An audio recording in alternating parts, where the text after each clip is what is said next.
So you've probably been asked this question before. What would you do with $1 million? Buy a nice car? Buy a house? Go on a massive holiday? It's one of those questions that is the easiest conversation starters you can ever have. But nowadays, $1 million doesn't really get you much, at least in the grand scheme of things. What if it was $1 billion? What if it was $1 trillion? What if you could be the richest man on earth? What if you were Elon Musk?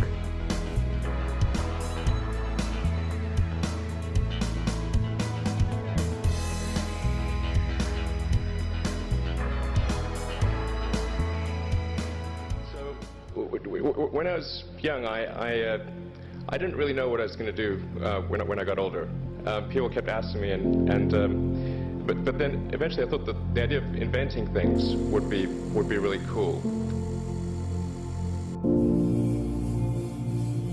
I read a quote from Arthur C. Clarke, which said that a sufficiently advanced technology is indistinguishable from magic, and that's really true.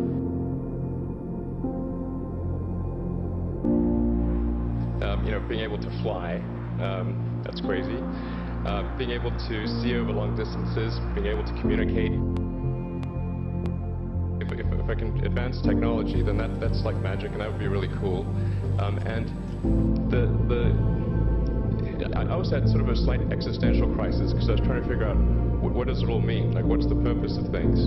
And I came to the conclusion that if we can advance the knowledge of the world, if we can do things that expand the scope and scale of consciousness, then we're better able to ask the right questions and become more enlightened, and that's really the only way forward.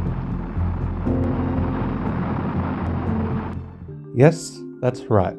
Elon Reeve Musk, born the 28th of June 1971. The 51-year-old founder of Tesla, of SpaceX, of arguably one of the most well-known people, most recognizable tech CEOs or leaders of a company around today.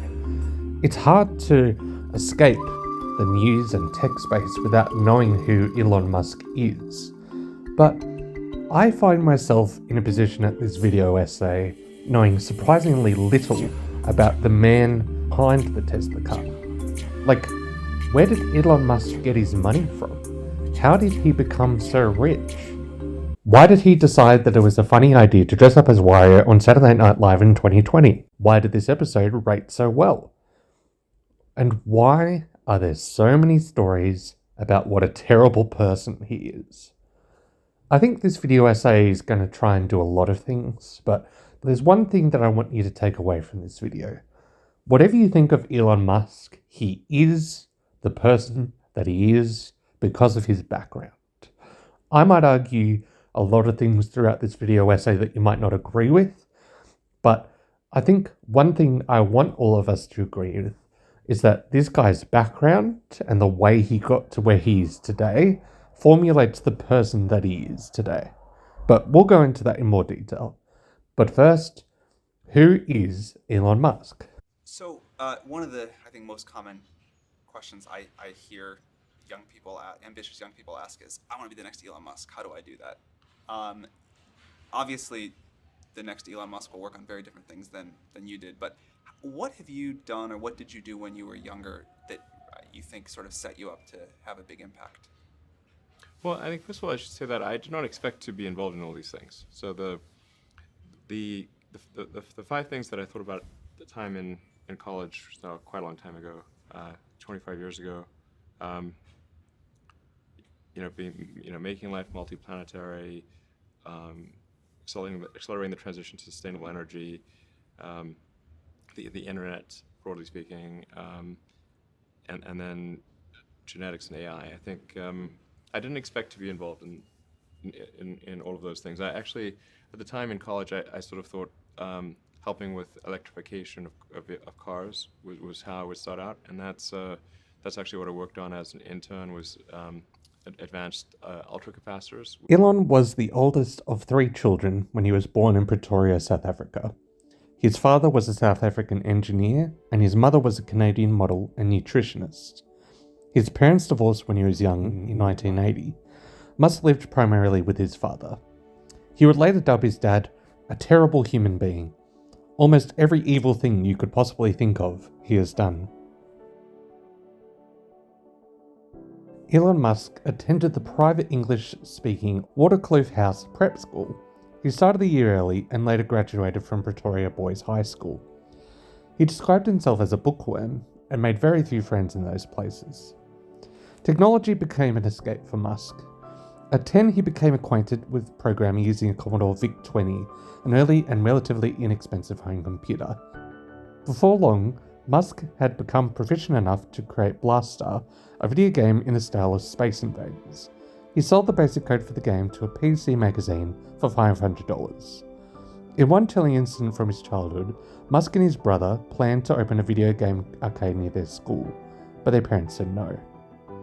He then moves to college at 17, where he would later obtain Canadian citizenship and enrolls in Queen's University. It was there that he met his first wife, Justine Wilson.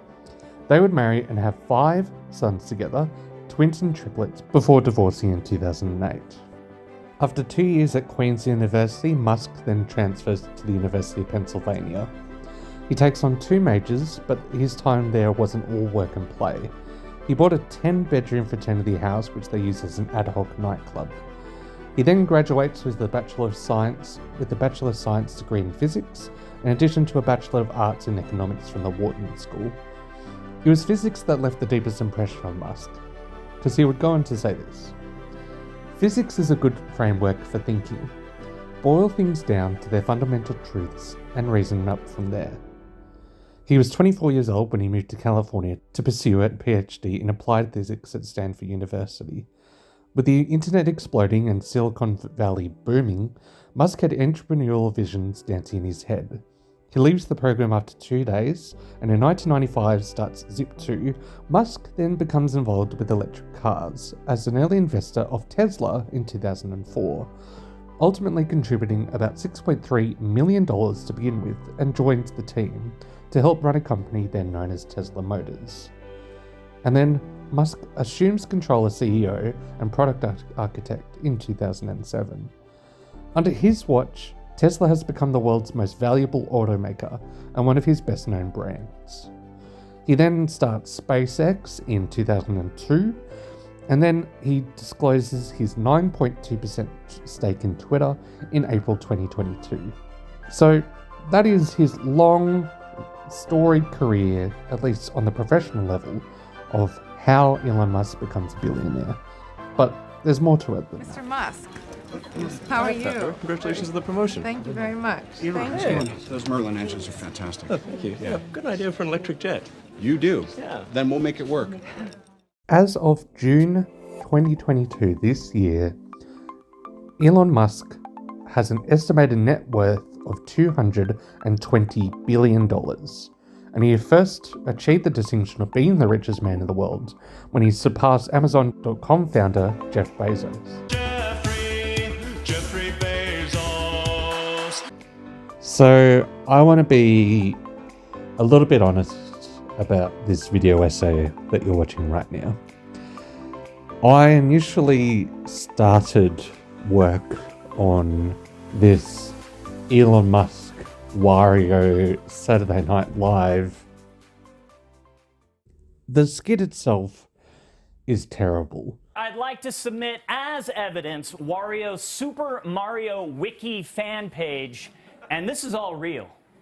People are so mean online. Like from a comedy perspective, it's just not funny. Wario is generally lazy, ruthless, and greedy. He is foul and smelly as he eats a lot of garlic, his favorite food. Wow! Racist much? Objection, he's eating garlic right now. From a Saturday Night Live perspective, like, this is a show over the years that has increasingly become unfunny. And it's really unclear. We're meant to be in on the Saturday Night Live humor, as an audience. Like, oh, look at us, we're doing something that's edgy. Particularly nowadays with instantaneous entertainment over the internet, and particularly TikTok or YouTube shorts, I guess if we're going to go that far. Why we need a Saturday Night Live? Why do we need a late night sketch comedy show where half the time the actors themselves are just laughing at their terrible jokes? You're just like me, only different colors and I'm a little fatter. And did Mario have a dark side? Yes, he started eating mushrooms. At first it was a microdosing and then it became a macrodosing. And then sometimes you see him flashing like he was invincible. It's Blank as this funny character that you recognize. It's pop culture reference, but they're doing something wacky. You know what I mean? Like, it is formulaic comedy. It is lazy comedy. So when you kind of get to a writer's table and you pitch, okay, what if Elon Musk was like this weird character? Who could the world's richest man conceivably play? And the first character that you think of, or the first suggestion that he takes, is Wario. Like, a villain in the Mario universe who is known for loving money, for developing games, if you follow the WarioWare series. That to me is such like an underbaked idea to even begin, before you even start writing that sketch. It is a terrible idea for a video, or it's a terrible idea for sketch comedy.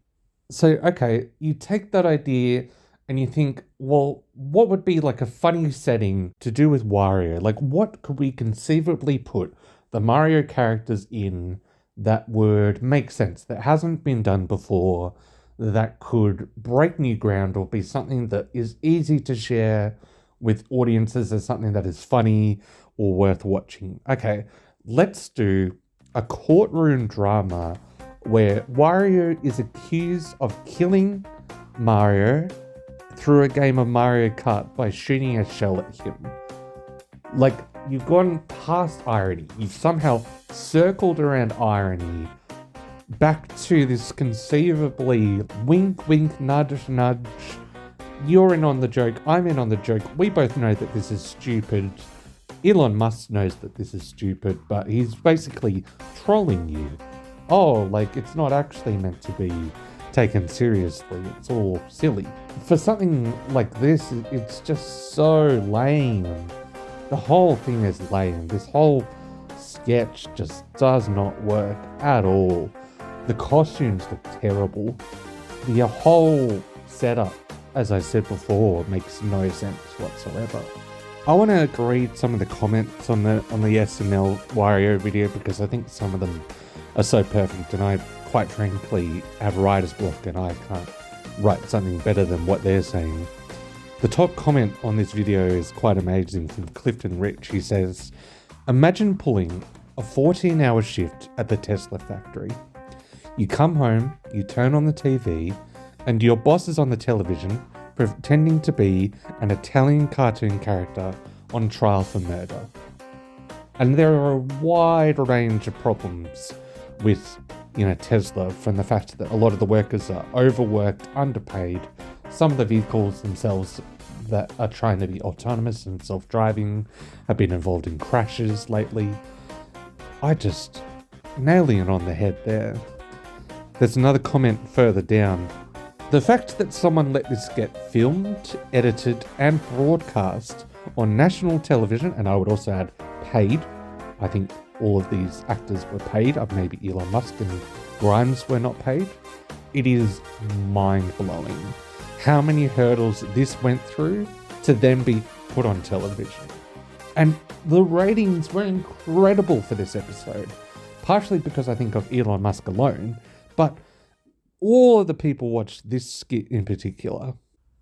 Something that's been bothering me about this sketch, and Elon Musk in particular, I want you to imagine every comedic writer or every comedian who over the years, particularly in the last 2 decades, has put in a application or their resume into Saturday Night Live.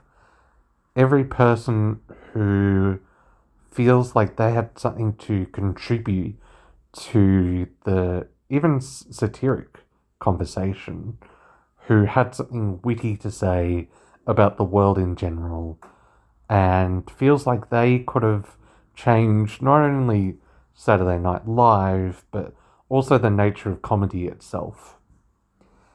And I want you to think about the fact that all of them were turned down, and instead what we're left with is a shell of what this show could have been.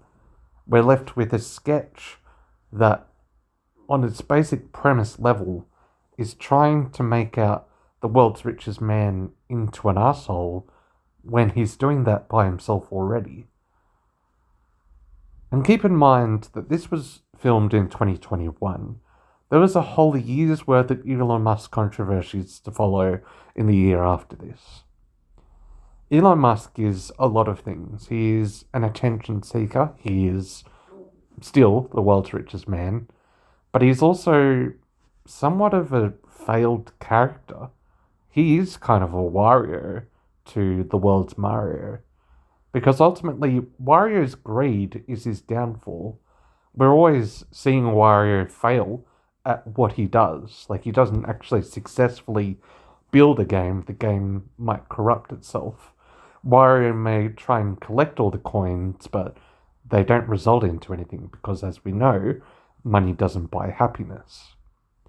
So at the end of the day, we're left with a man whose electric car company is still yet to produce a car that can't crash itself. We're yet to see SpaceX truly take off and be able to exist as a place where people can freely go up into space for years or months at a time.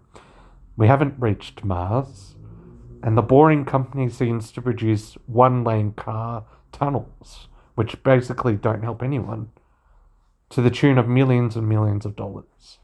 I think there's a point to be made too that the 2010s were such a big time for tech startups and CEOs. Think about like the head of Uber or the head of Google, the head of Snapchat.